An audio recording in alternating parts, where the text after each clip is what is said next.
On va parler des enfants prématurés. Il y a près de 10 000 enfants qui naissent tous les ans en France, 2 à 4 mois avant terme. Dû aux progrès médicaux, à l'augmentation des grossesses tardives ou à risque, ces naissances ont progressé de 15% en 10 ans. Une augmentation qui s'est traduite par des évolutions considérables en matière de prise en charge des enfants prématurés. Et aujourd'hui, tout est fait pour réduire le stress apporté par l'hospitalisation. Baptisé Nid de Cap, un programme implanté en France depuis plusieurs années, propose un suivi individualisé des enfants prématurés. Il vient d'être mis en place au CHU de Rennes. Reportage Morgane Belloir, Arnaud Jacques et Isabelle Gastebois. Ses moindres gestes, ses cris, son rythme cardiaque, observés, annotés puis décryptés. Ses premières semaines de vie, Enaël les a passées à l'hôpital. Né à 26 semaines de grossesse, il a surpris ses parents par une arrivée précoce. Établir un lien avec un petit bébé qui fait 840 grammes, qui parle pas, qui pleure presque pas, c'est difficile. Pour aider les soignants, mais surtout les parents à mieux connaître Enaël, la puéricultrice a tenu un journal de bord un peu particulier, destiné à suivre l'évolution de ce très grand prématuré. La puéricultrice Hélène, voyait Enaël pendant peut-être 1h30, et vraiment après on savait vraiment des choses que nous on ne voit pas. Des choses qui peuvent nous aider ou nous rassurer. On a un interlocuteur quand même privilégié qui nous explique qu'on n'a pas compris certaines choses. Qui nous permet aussi d'avoir notre rôle de parent. C'est ici, au CHU de Rennes, que cet accompagnement a été mis en place. Depuis quelques mois, le programme Nid de Cap permet de soutenir les parents et leurs enfants prématurés.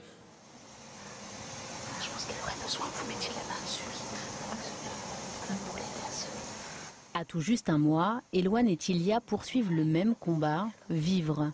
Nés à 6 mois de grossesse, ces jumeaux sont encore très fragiles. Éloane et Tilia sont très grands prématurés et ils ont d'ailleurs les pathologies, notamment Tilia qui est très malade sur le plan respiratoire encore, qui a besoin d'un soutien ventilatoire important. Éloane étant un peu moins malade, mais néanmoins très fragile. Tout pose problème parce que tous les systèmes sont immatures. Ils vont grandir dans un milieu qui n'est pas du tout le milieu pour lequel c'était prévu, à une phase de croissance et de développement cérébral qui est extrêmement importante.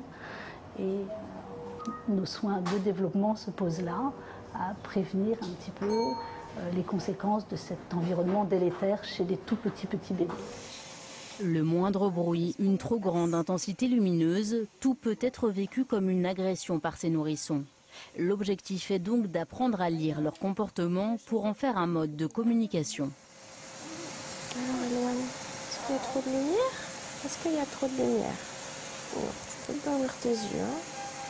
Tous les 8 jours environ, Éloane et sa sœur vont donc être minutieusement observées. Oui.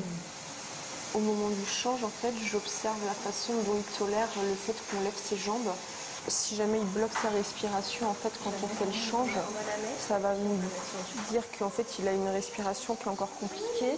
Et on va essayer de faire le change en levant le moins possible les jambes, en soulevant l'enfant par le bassin et le moins possible. C'est très facile de passer à côté des capacités du bébé et à côté de ce qu'il nous dit, parce que c'est des enfants qui ne parlent pas. Donc ça serait très facile de faire nos soins sans tenir compte de lui.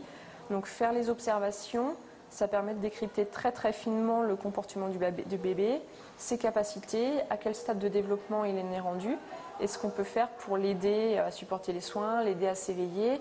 Donc ça va nous permettre de lui donner des bonnes stimulations au bon moment. Je vais descendre un petit peu parce que là, t'as la tête dans le cou, maman. Voilà, un petit peu. Alors, vous êtes bien installés comme ça? Oui. Ça va?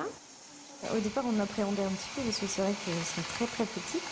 Mais maintenant, au fil du temps, on s'y habitue, donc on sait comment s'y prendre, quoi. Avec l'équipe, on a aussi appris les gestes qu'il faut avoir pour les réconforter.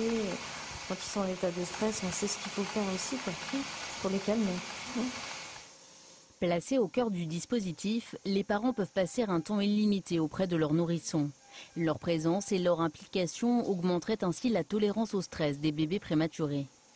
Ce programme, par la diminution du stress, va diminuer la durée d'hospitalisation de l'enfant, va probablement aider à diminuer les complications médicales, en particulier respiratoires de l'enfant, et va permettre à long terme un meilleur développement. Donc certaines études ont montré un meilleur développement à 18 mois et à 2 ans de ces enfants inclus dans ce type de programme.